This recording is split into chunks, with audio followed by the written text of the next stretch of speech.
Sallallahu ala Muhammad sallallahu alaihi wasallam. Sallallahu ala Muhammad sallallahu alaihi wasallam. Sallallahu ala Muhammad sallallahu alaihi wasallam. Ya Rahman,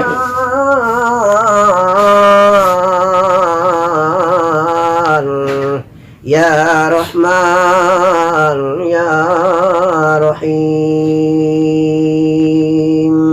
Allahu Rahman, Allahu Rahim. Allahu Rahman, Allahu Rahim. Allahu Rahman, Allahu Rahim. Allahu Rahman, Allahu Rahim. Allahu Rahman, Allahu Rahim. Allahu Rahman, Allahu Rahim. Allahu Rahman, Allahu Rahim. Allahu Rahman, Allahu Rahim. Rabbil alamin. Assalatu wassalamu ala asyrafil anbiya'i wal mursalin Sayyidina wa maulana Muhammadin wa ala alihi wa ashabi ajma'in, amma ba'd.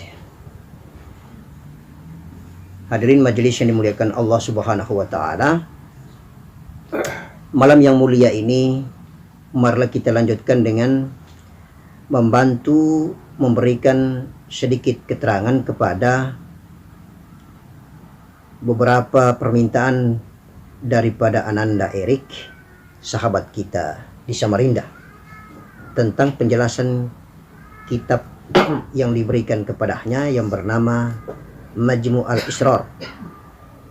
Kemarin kita sudah jelaskan dan masih ada sisanya yang harus kita bahas pada malam hari ini. Pertanyaan beliau yang menarik ataupun minta pembahasan dari beliau adalah juga merupakan ilmu pengetahuan bagi kita semua. Yang harus kita syukuri dan kita minta terima kasih adalah ada tanggapan positif dan sambutan pertanyaan maupun pembahasan yang diminta kepada kita untuk kita membantu memberi keterangan kepada beliau. Insya Allah mudah-mudahan Allah berikan barokah dan rahmat buat Ananda Erik serta seluruh keluarganya. Mudah-mudahan ilmu dan pengetahuan ini menjadi hikmah buat kita, menjadi i'tibar buat kita, agar kiranya perjalanan mengenal diri adalah merupakan betul-betul sumbernya dari Allah Subhanahu wa taala. Saya bacakan pembahasan ataupun pernyataan berdasarkan redaksi daripada kitab yang ditulis ini. Pertama, martabat yang ketiga yaitu bernama Wahdiyah, yang artinya bernama martabat ta'yin sani, artinya zat Allah yang bernama Muhammad.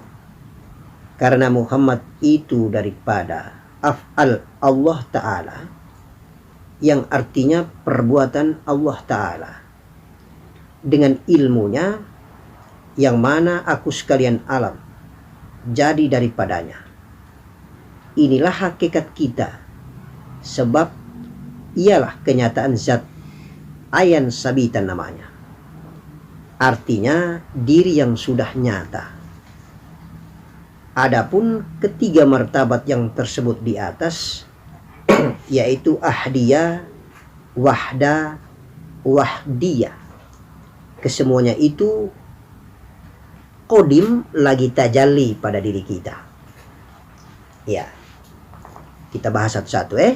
Pertama, yang dimaksud dengan martabat yang ketiga yaitu wahdiyah, yang artinya bernama martabat ta'yin syani, artinya zat Allah yang bernama Muhammad, karena Muhammad itu berasal daripadanya.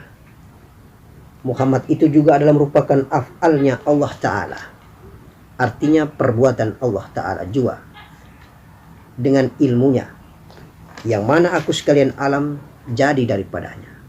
Inilah hakikat kita, sebab ialah kenyataan zat ayan sabitan namanya. Jadi maksudnya begini, kemarin kita sudah ulang-ulang ini penjelasan, ini persoalan hanya konsep istilah dalam ilmu tasawuf. Yang diterjemahkan dengan sederhana adalah begini: Allah sebelum ada hamba yang diciptakannya, posisi Allah tiada tetapi ada. Tiada tetapi ada ini dalam istilah tasawuf disebut dengan zat. Di dalam kitab ini menamakan ayan sabita. Iya. Zat itu berdasarkan kitab Majmu' al-Israr bernama ayan sabita. Itu zat. Nah, ketika Allah sebagai pencipta yang sesungguhnya tiada tetapi ada, yang bernama zat itu keluar dari dirinya atau dia memproduksi menciptakan yang baru bernama Nur Muhammad. Maka berdasarkan pandangan tasawuf, Nur Muhammad itu adalah kenyataan daripada zat Allah, wujud daripada zat Allah. Karena Allah itu dalam sifat bersifat, Allah itu di dalam ilmu syariat, sifat Allah itu juga termasuk wujud. Nah, Allah dalam keadaan kosong, tiada tetapi ada, namanya zat. Di dalam kitab ini namanya ayan sabita.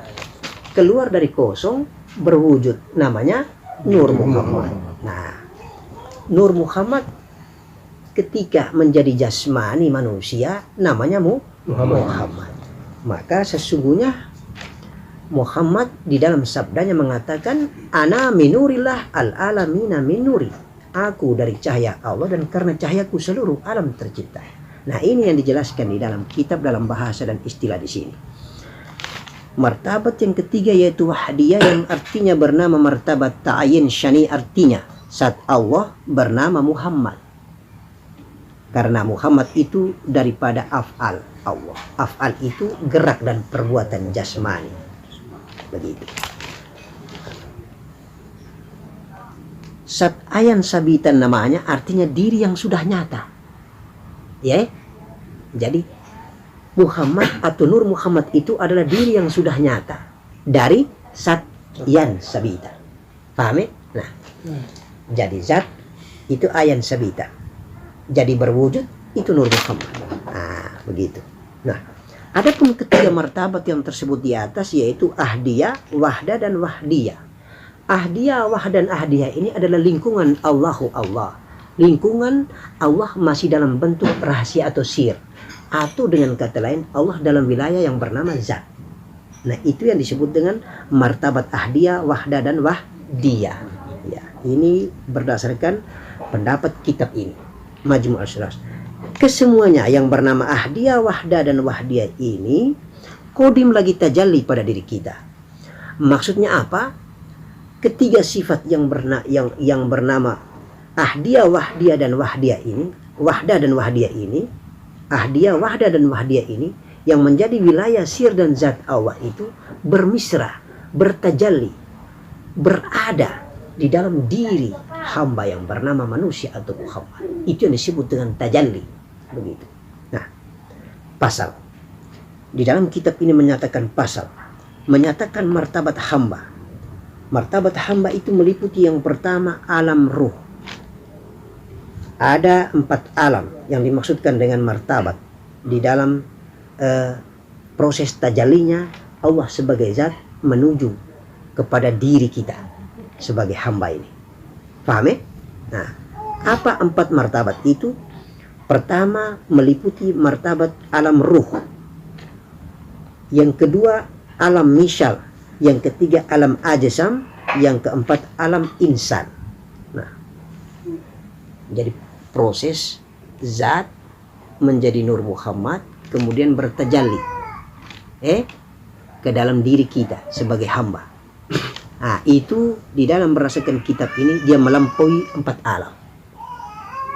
Paham ya? Jadi tajallihnya itu kepada diri kita meliputi ada 4 proses, 4 tahapan, 4 alam. Pertama di alam ruh. Berdasarkan kitab ini dikatakan alam ruh yaitu martabat nyawa. Nur Muhammad atau Nur Allah yang artinya cahaya Allah itu memberikan perintah kepada sekalian alam. Nyata daripada bayang-bayang wujud. Bayang-bayang jua daripada asal ta'yin dan asa pada hakikatnya. Demikianlah alam ruh itu.